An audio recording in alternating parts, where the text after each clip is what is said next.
What is up, you guys? My name is Danny. My name is Irma. And this is Let's Talk Pendejadas. Unfortunately, as a child, most of us have traumas that we as adults don't know how to deal with. And unfortunately, it sculpts us. We will never recover, nor will we ever forget, but something we can do for ourselves is forgive to move forward. But before we get started and go through this emotional roller coaster, we have to do Wine of the Week. And the only reason why we're doing it way before we actually talk about this chisme is because unfortunately, this is going to be a sad episode because most of us, and I'm sure of it, we all have some type of childhood trauma. No, yeah, without a doubt. It's going to be different for everybody, but for sure, I feel like the trauma creates who we are today. You know what I mean? Yeah, definitely. And then not only that, it's just, it really does sculpt us. And this is why we need some wine, because this sculpted me. I needed some fucking alcohol when I was a child.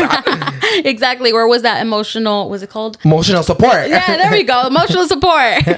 This week's wine is actually the Hello Kitty wine. Ooh, look how pretty and cute it is. This So is. cute.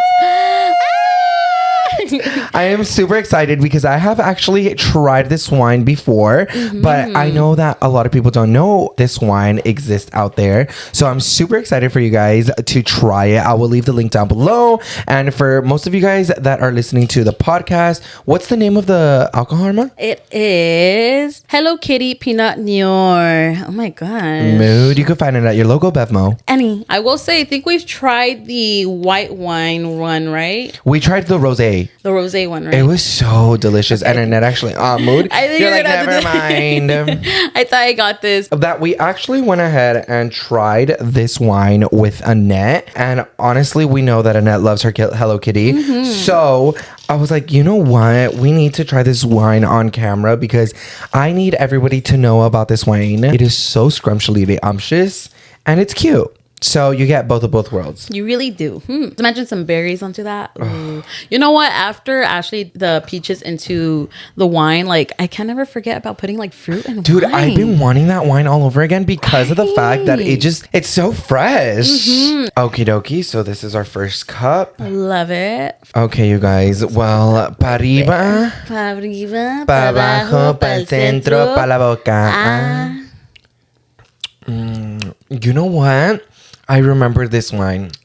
I like it because it's sweet and bitter. You don't like it? Oh, I see it from your face.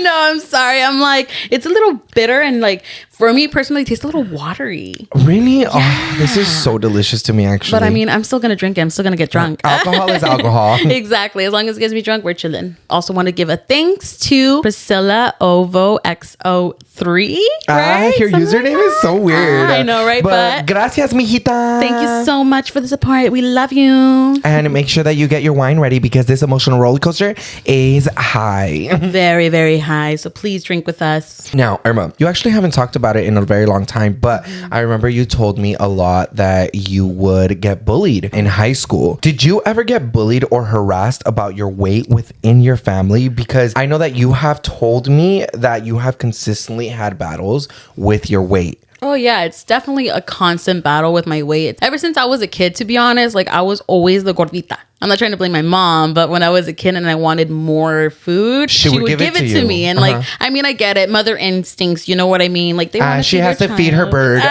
Feed the bird through the mouth. I mean, ever since through elementary into middle school and even throughout high school, like my weight has always been kind of like a struggle. I was always the chubby girl. And within my family, you know, I grew up in a Mexican household. So I feel like many could relate to that. You know, we're always saying like, oh, mija, andas subiendo de peso, mija. They're very outspoken. Very outspoken, very blunt about like weight and stuff, which, you know, I mean, I guess that's a normal thing. To us, it is definitely a lot normal because something that I don't experience this within my own family because, you know, I have always been very thin. Right. But as a Mexican household that, you know, Alan's family is, they have told me like, oh my God, you've gained a little bit of weight. And I'm like, it's because I'm happy. Or even the other day with the taco lady. I know. This lady ended up like this taco lady ended up telling me, she's like, ha mirado que subiste peso. And I'm like, I don't think that's any of your business. Exactly. Like, why would you even say that? But I mean, también, it's kind of like, I guess, like a cultural kind of thing, I guess you it could really say. is. But también, like, I feel like how my family, like, would say is, oh, mija, estás comiendo mucho. Like, are you sure you want to be eating this late? You're eating really, really late. You know what I mean? Even from, like, my older brother and stuff. We were young. We didn't really get along. So we would bully each other. And he would tell me, like, shut up, fat ass. Like, you're being a fucking fat ass right now. You're such a fucking fat ass. Do something about it. You know what I mean? But I wouldn't say that's like the full thing. It's more about like how my family and like it's how your family has taunted you about your weight. It has, honestly. And I mean, I would say now, I mean, I still struggle with it. I was thin once, but after that, I mean, like I got obsessed with food, you know, like I love food. I'm gonna continue eating it. So I mean, it's slowly in the works of getting better, but I mean, apart from that, what can we do? At the end of the day, we just have to try to work on ourselves and our mental health to try to do better, I guess. Yeah, you know what I mean? Right. I'm pretty sure that you have gotten a taste of bullying. And since you are gay, did your family ever bully you into coming out or anything of that sort? You know, my immediate family did not go ahead and push me into coming out like my mom. She never forced me to come out. It was within time. So no, my mother never actually pushed me to come out gay. Now, when it comes to my father's side of the family, fortunately, I never speak of him because he is not part of my life, and nor do I want him part of my life. So with that being said, his family did bully me a lot. And it actually wasn't just my cousins. It was my tias as well.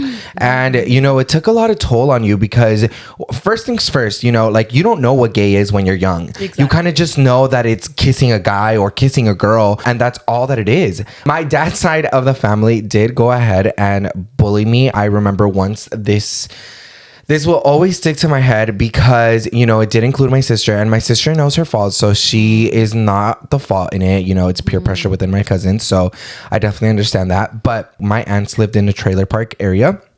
So we were riding the bikes around there, and for some weird reason, like I was pulling up to one of my aunt's house, and all of my cousins came together with my sister. They went ahead and took the bike away, and they were calling me faggot the entire fucking time. They're like, "Get off the bike, faggot! Get off the bike!" And that night, I kind of just cried the entire night. Like I just couldn't really sleep. And you know, being gay already alone in a world back then where it wasn't accepted was super hard, even when you were young, because you don't know what you're gonna get yourself into, and you know, you kind of just need all the support around you. And unfortunately, with my cousins and my aunt, I did not have that. You know, one of my aunts even was talking shit with one of my other aunts and be like, yeah, él va a ser joto. And that's one of the biggest fucking words that I fucking hate. Do not ever use that word in front of me, because I swear Bible to you, I will rip your head off. I swear that's one of my most triggering words, because my aunts would always say that, and I just cannot stand it.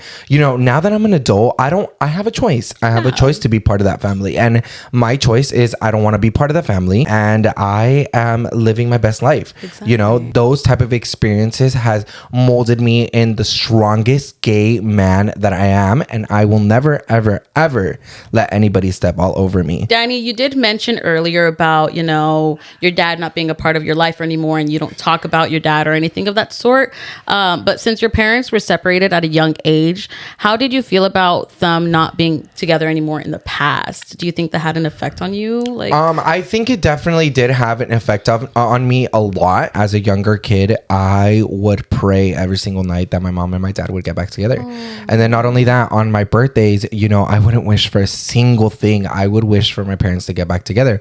My mom would ask me every single birthday, what did you wish on your birthday? And I was like, for you and my dad to get back together.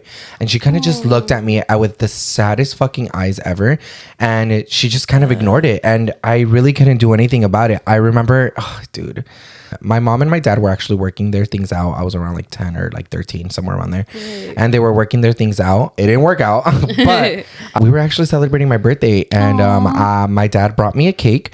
And dude, I was living on the highest fucking cloud in the world, because I thought my life was perfect. And then I went ahead and I go upstairs, and my mom's there with like the food ready and balloons, and my dad popping up the cake and lighting it up. And they're all, you know, my sister, all of us included, they're all singing happy birthday. And, you know, my mom and my dad are behind me, holding me.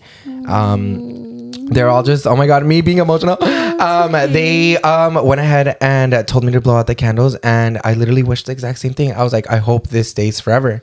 And then just a couple weeks later, my stupid ass fucking dad had to ruin it. No mames. You know, that's another thing that I can tell about my dad is that men are fucking pigs, and he's a fucking pig. Dude, I'm literally about to cry because like that just breaks my heart so much because you were such a young age. Like you were at that age where you're comprehending, you know what's going on. And that's the most traumatic thing about it. You know what I mean? Yep. Like, oh my God, I'm so sorry. You're like, I'm sorry that I couldn't get your parents back together. I'm sorry I didn't do anything.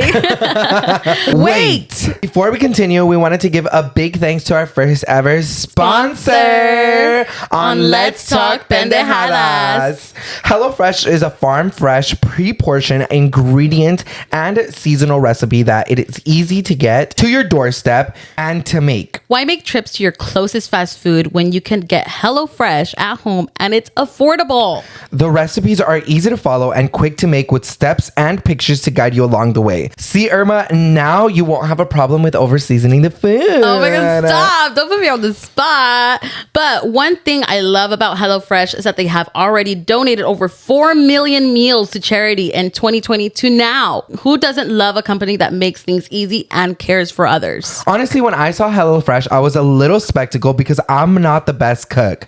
But not only is their food delicious, it is super easy to make. And I was super excited because one day when I was getting for work, I did not feel like eating out. I wanted something fresh and healthy. So I was like, let me see if I could cook up a meal with HelloFresh. And honestly, it was so good and it was so quick to make that I even ate it on the way. Oh my gosh. I'm not a picky eater myself, but when you actually made me try one of the recipes from HelloFresh, I was amazed on how fresh the ingredients were. And it was like I bought them straight out the grocery store. Before we get back to this emotional trauma, also don't forget to click the link down below or go to hellofresh.com/LTP16 and use code LTP16 for up to 16 free meals and 3 free gifts. I mean, it can't get better than that with America's #1 meal kit. As Danny said, go to hellofresh.com/LTP16 and use code LTP16 for up to 16 free meals, guys. 16 and 3 free gifts. I mean, what more do you want? Do you want a free kitchen as well or what? Come on. This is America's #1 meal kit. #1 meal kit. Girl, your meal prep is about to be strong. It's on us this time. Use our code. Okay, Irma, do you think that because you guys were a really big family, you told me that you actually have 4 siblings and then, you know, your mom and your dad do work a lot. Yeah. Was there any type of lack of love and care? You know what? It's funny that you mentioned that because I was the first girl that was born. So I was the one that getting the full attention. I would get everything. I would get anything I want. I was daddy's little girl. You know what I mean? But then after once my younger brother was born and then after my sister, I became, I guess, more of a problem child in a way because I guess their love to me wasn't the same how it was before when my siblings came in and stuff like that. So for sure, I would say I felt kind of sad and I had to throw these kind of tantrums just to get any kind of attention. But I mean, it kind of kissed me in the ass because my dad would spank me. But but you already know the Mexican household thing. If si no me comporto, ahí está con el pinche cinto. You know what I mean? But other than that, though, I mean, it does come along with, back to the weight thing. They were telling me that and then they pressured you into losing weight, exactly, trying to lose weight. And then since my other siblings, they have always been skinny as well. I mean, they would always put that on me. But going back to the love, I for sure could see the difference of love that they did give comparing to my other siblings because they were younger. I was already in elementary, middle school, and I was wanting all this attention. But I guess it does make me kind of sad that I didn't get that attention how I was before me being selfish. But I mean, at the same time, I have to understand that my parents had 2 other kids. It was 4 of us. And at that point where we were living in an apartment. We were living in one room. They were stressing themselves because they were constantly working. So of course, también, they weren't really home. If anything, I would be the one taking care of my siblings at the end of the day because, that's all I would have to do. And I guess since I didn't really get anything back in return for my parents in a way, I guess eso es lo que me siento mucho, I guess you could say. But I mean, I still know for right now, for sure, they love me dearly. And like, I know those were never the intentions for them to not give me the love that they did before. So Danny, I know that you don't really have a connection with your dad, but would you ever want that connection back with your dad or even with his family or anything of that sort? Honestly, speaking about my dad is definitely one of the hardest things that I can talk about. I genuinely don't talk about my dad a lot, just talking about him right now. And knowing that he's going to watch this kind of just makes me uneasy. And, you know, to answer your question, no, I don't. I don't want that connection with my dad. And, Wow. you know, it's a little bit overwhelming to think about it because, you know, he is your father, you know. Yeah, he's your blood. And you know, with everything that he has done, I have forgiven him. But will I ever forget? I will never forget. So I, as an adult, have the choice to move forward, and I have decided to move forward. My life is completely happy without him. And if I did have any type of connection with him, unfortunately, my life would be horrible because not only am I taking care of myself, but I'm going to have to take care of him.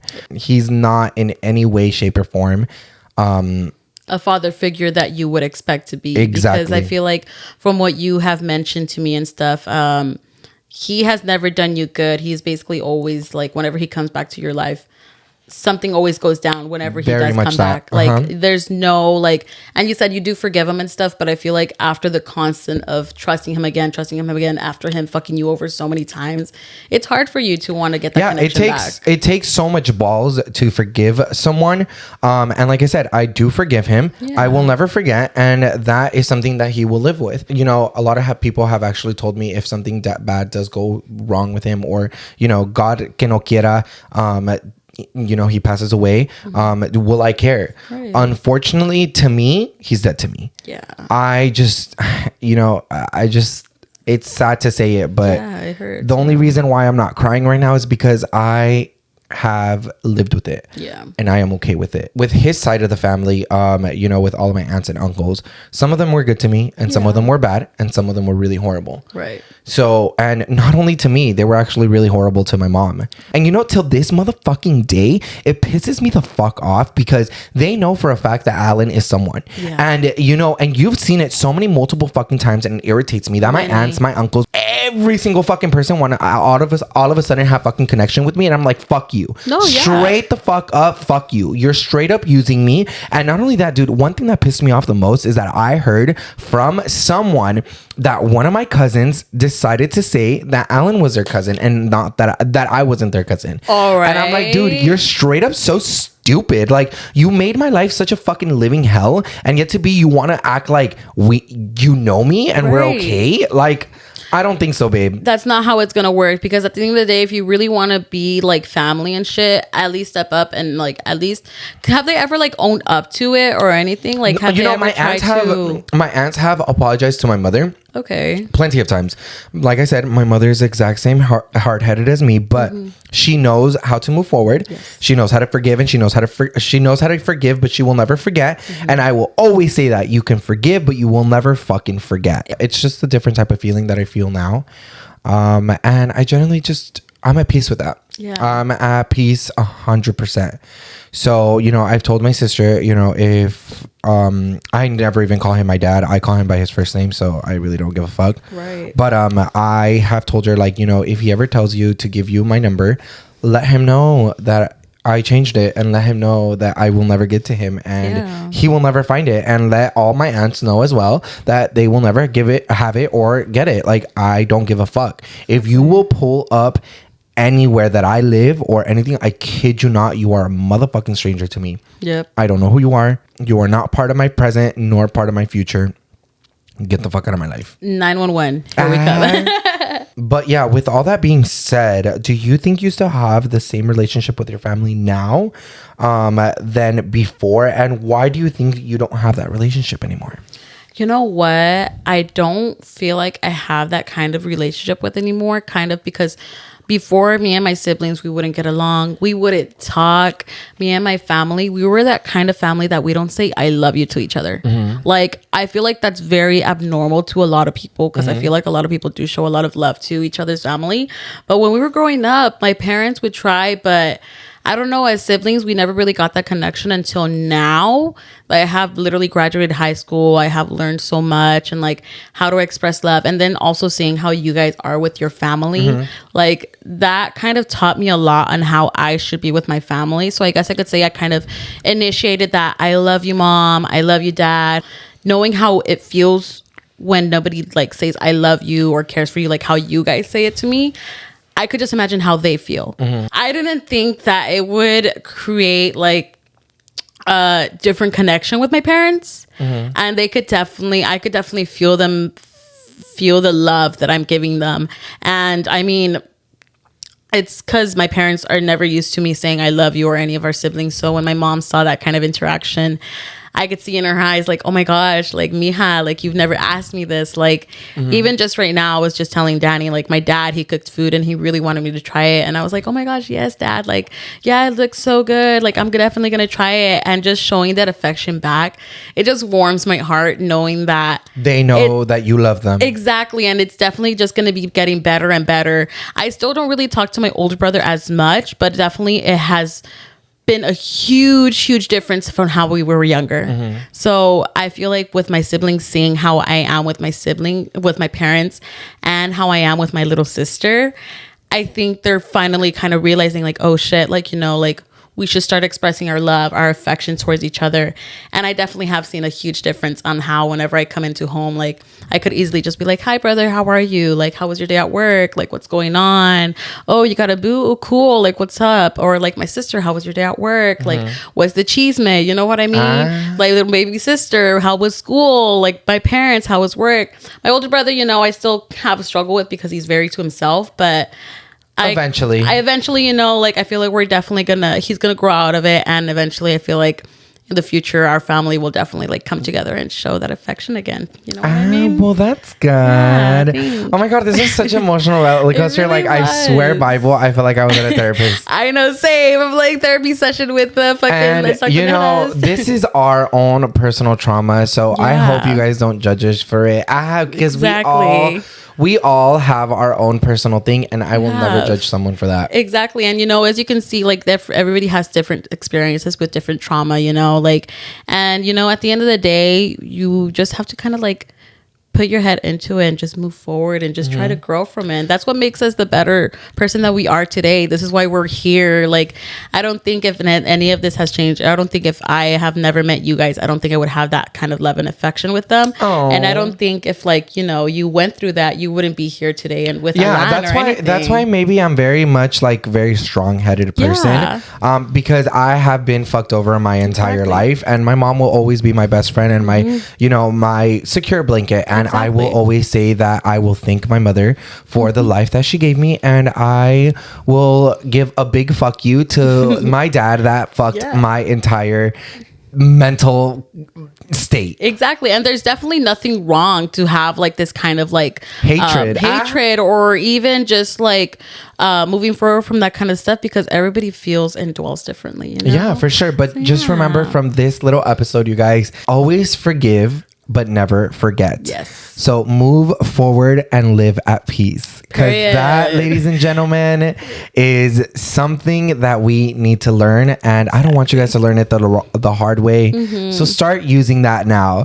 Forgive, but don't forget. But yeah, you guys, we want to give a big thank you to actually one of our YouTube comments. Thank you so much to Karina. Karina, thank you so much. We love you. Yeah, and don't forget to follow us on all of our social medias at Call Me Danny. Mine's at OrMyTitsXO. And for the YouTube version of this, go ahead and comment down below. Click that like button and the subscribe button. Yes. And don't forget to go to HelloFresh.com. Use that code LTP16 at checkout to get your first 16 free meals, because that is America's #1 meal kits. Period. Bye, guys. Bye.